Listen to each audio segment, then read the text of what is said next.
रूस के पांचवी बार जो राष्ट्रपति का चुनाव है उसको व्लादिमीर पुतिन जीत चुके हैं।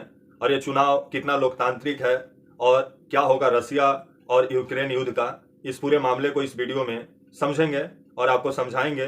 लेकिन हम चाहेंगे कि आप वीडियो को पूरा देखें, तभी आपको पूरे मामले को आप समझ पाएंगे। आइए आगे हम वीडियो में इस पूरे मामले पर बात करते हैं। नमस्कार, मेरा नाम विश्वजीत कुमार और आप देख रहे हैं वाक फॉर इंडिया न्यूज। 18 मार्च को रूस में चुनाव का नतीजा आ चुका है, आम चुनाव का, और व्लादिमीर पुतिन एक बार फिर से पांचवी बार रूस के राष्ट्रपति बन चुके हैं।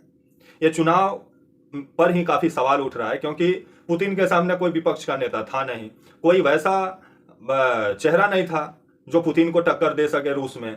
क्योंकि जिस तरह से पुतिन के खिलाफ उठने वाले हर एक आवाज को रूस में कब कहां गायब करवा दिया जाता है, वो वही बेटर जानता है जो रूस में रहता है। क्योंकि रूस में नाम का लोकतंत्र है, वहां पे पुतिन तानाशाही तंत्र चलाते हैं। क्योंकि पुतिन भी जान रहे हैं और पुतिन का एक सपना है और उसी सपना को साकार करने में और जुटे हुए हैं पुतिन, आगे मैं बताऊंगा भी। लेकिन पुतिन जो रूस की गद्दी है उस पर वो स्थापित हुए थे, आपके 2000 में ही स्थापित हो गए थे। 2000 से लेकर 2008 तक वो रूस के राष्ट्रपति रहे, लेकिन उनके ऊपर बहुत सारा सवाल उठने लगा।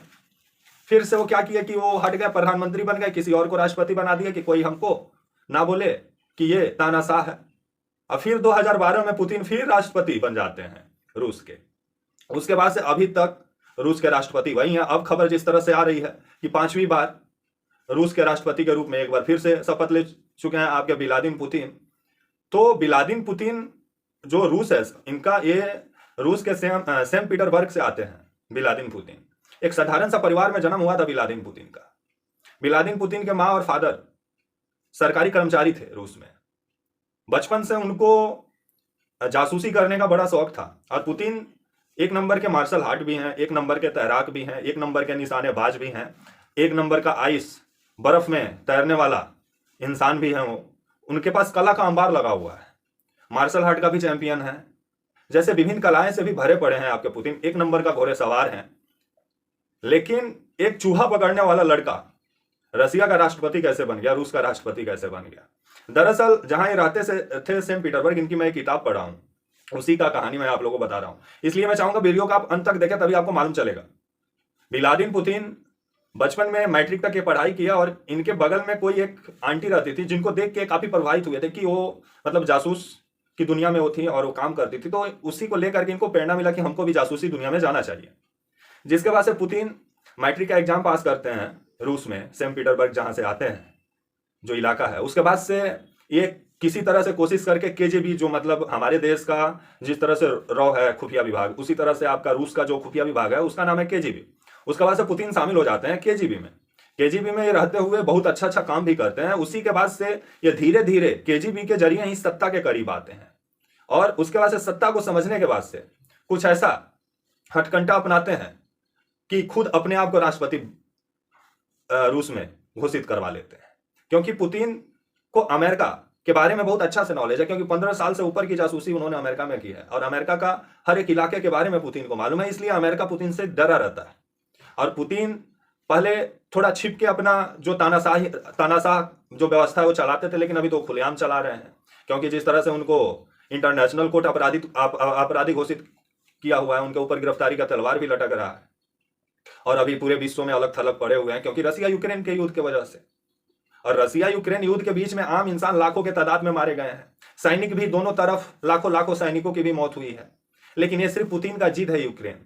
क्योंकि सोवियत संघ जब टूटा अलग अलग देश बने, लेकिन जब से पुतिन गद्दी पर बैठे रूस का, तब से उनका एक सपना है पुराना सोवियत संघ बनाना, और वो यूक्रेन को रूस का अभिन्न अंग मानते हैं।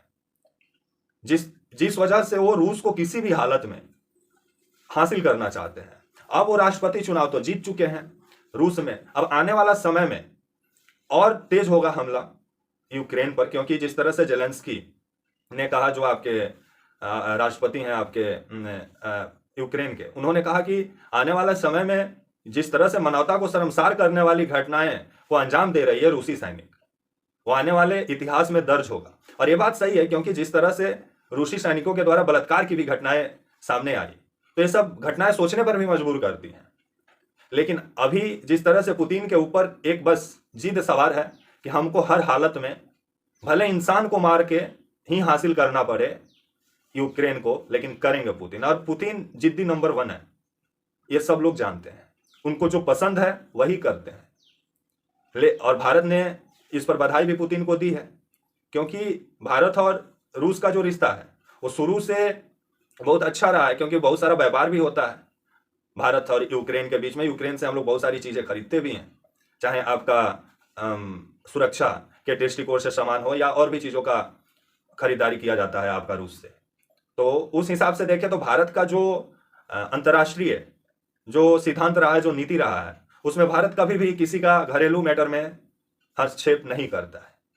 तो जिस वजह से भारत यूक्रेन के साथ भी खड़ा है और रूस के साथ भी खड़ा है, क्योंकि भारत के लिए जितना जरूरी रूस है उतना ही जरूरी यूक्रेन भी है।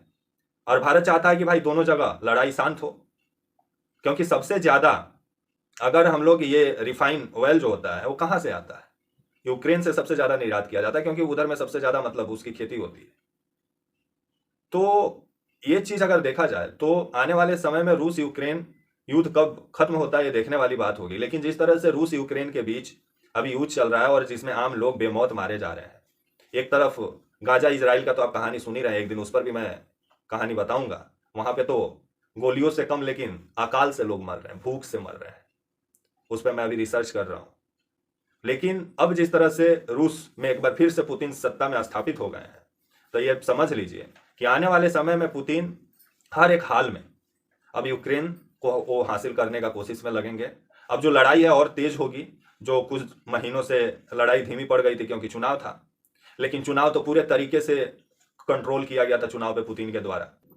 वहीं पुतिन अब 2030 तक आपके रूस के राष्ट्रपति रहेंगे, क्योंकि संविधान में इन्होंने कुछ ऐसा बदलाव किया है कि आने वाले समय में ये कब तक रूस के राष्ट्रपति रहेंगे इसका कोई लेखा जोखा नहीं है, क्योंकि संविधान में ऐसा ऐसा बदलाव पुतिन कर चुके हैं कि जब तक ये जिएंगे तब तक रूस के राष्ट्रपति रहेंगे। लेकिन अभी फिलहाल 2030 तक ये रूस के राष्ट्रपति हैं, लेकिन 2030 के बाद भी आगे भी रहेंगे, क्योंकि और जो रूस में विपक्ष के नेता जेलेंस्की जो पुतिन के खिलाफ आवाज बुलंद किए, इनको जेल भी हुआ और बाद में मालूम चला कि जेल में ही इनका मौत हो गया।